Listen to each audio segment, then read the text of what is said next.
খুবই সৌভাগ্যবান আমি যে আমি নন স্মোকার।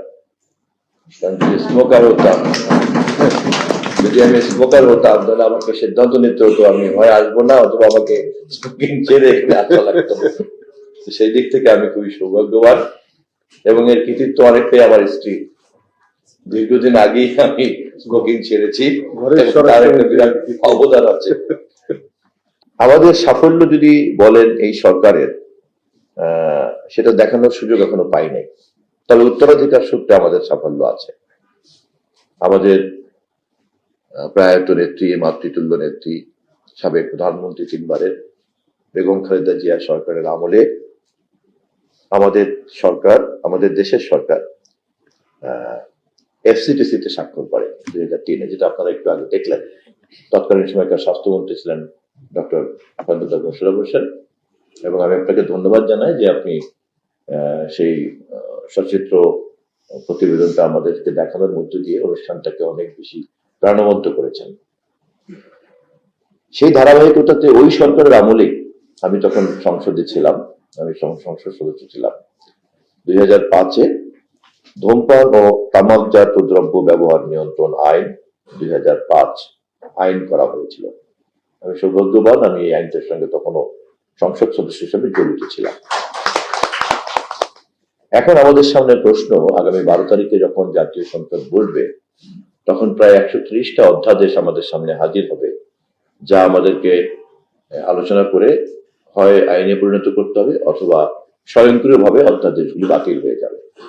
বিশেষ করে অন্তর্বর্তীকালীন সরকারের আমলে দিত এই অধ্যাদেশগুলি। তার মধ্যে একটা গুরুত্বপূর্ণ অধ্যাদেশ হচ্ছে আমাদের সামনে যেটা উপস্থিত, সেটা হচ্ছে আপনার কি নাম দিয়েছে যেন, ধূমপান ও তামাকজাত দ্রব্য ব্যবহার নিয়ন্ত্রণ সংশোধন অধ্যাদেশ 2025। ডিসেম্বরে এই অধ্যাদেশটা জারি হয়েছে। এখন এটা আলোচনা হবে। আমি ব্যক্তিগতভাবে প্রস্তুতি নিয়েছি যে আমি এই আইনটাকে নামকরণ করার জন্য প্রস্তাব করব সংসদে, ধূমপান ও তামাকজাত দ্রব্য প্রকাশ্যে ব্যবহার নিষেধ, নিয়ন্ত্রণের বদলে প্রকাশ্যে ব্যবহারে নিষেধ।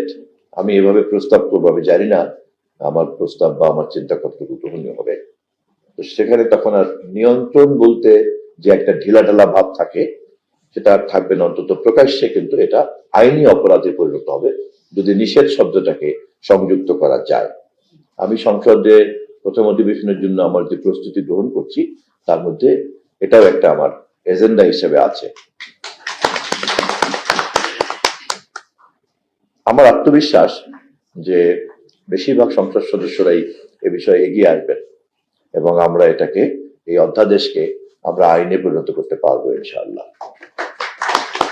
আমাদের আলোচনা করা উচিত যে এই আইনটা যদি আমরা পালন করতে পারি, তৈরি করতে পারি, এরপরে প্রয়োগের দিকটা সম্ভবত মুর্তজা হায়দার লিটন বলেছেন, না কে বলেছেন, আইনের প্রয়োগের জায়গাটাতে এখানে সৌরভ ভাই বলছেন, এইটার বিষয়ে আমি আত্মাকে এবং প্রজ্ঞাকে অনুরোধ করব যে আপনারা অ্যান্টিসিপেট করেন যে আইনটা হয়ে গিয়েছে, এখন আইনের প্রয়োগের ক্ষেত্রে এটাকে কি করা যেতে পারে, এবং সেখানে আপনারা যদি সরকারের জন্য সহযোগিতা করার জন্য একটা পূর্ব প্রস্তুতি সম্পন্ন করে রাখেন, তাহলে হেলথ মিনিস্ট্রি আমার মনে হয় এটা গ্রহণ করবে খুব দ্রুত, সুবিধা হবে, সহযোগিতা হবে। আর তথ্যমন্ত্রী হিসাবে আমি দায়িত্ব নিয়ে রাখছি যে সাথে সাথেই একটা জনমত তৈরি করার জন্য, যাতে এই আইন প্রয়োগ করার জন্য যাতে মানুষজন এগিয়ে আসে, আবার আইন প্রয়োগকারী সংস্থাও যাতে সহজে প্রয়োগ করতে পারে, তার জন্য আমি একটা পজিটিভ ইকোসিস্টেম ডেভেলপ করার জন্য আমি একটা ক্রিয়েটিভ ক্যাম্পেইনে যাওয়ার প্রতিশ্রুতি ঘোষণা করে রাখছি। আমার এখানে সংশ্লিষ্ট কর্মকর্তা, তথ্য মন্ত্রণালয় যারা আমার সঙ্গে উপস্থিত আছেন, আমি তাদেরকে এই বিষয়ে এখন থেকেই নির্দেশ দিয়ে রাখবো। আমি সচিবালয়ে গিয়ে আমি সচিবকে বলে রাখবো কথাটা, যে আইনে পরিণত হলেই আমরা একটা বিশেষ ক্যাম্পেইনের ব্যবস্থা করব। আমার মনে হয় নির্বাচনের ইস্তেহারে কিন্তু এই কথায় প্রতিশ্রুতি আমাদের দল দিয়েছে। আমাদের নেতা দেশনায়ক তারেক রহমান, আপনারা খেয়াল করেছেন যে অতীতে যে কোনো নির্বাচনের প্রতিশ্রুতির সঙ্গে এবারের প্রতিশ্রুতির কিন্তু অনেক পার্থক্য আছে। আমরা যা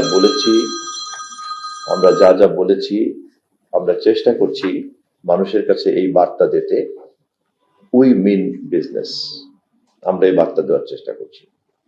আপনারা এটাও দেখেছেন দীর্ঘ 17 বছর পর উনি যখন দেশে ফিরেছেন, উনি ফিরেই কিন্তু বলেছেন ভবিষ্যৎ নিয়ে কথা, for the future I have a plan.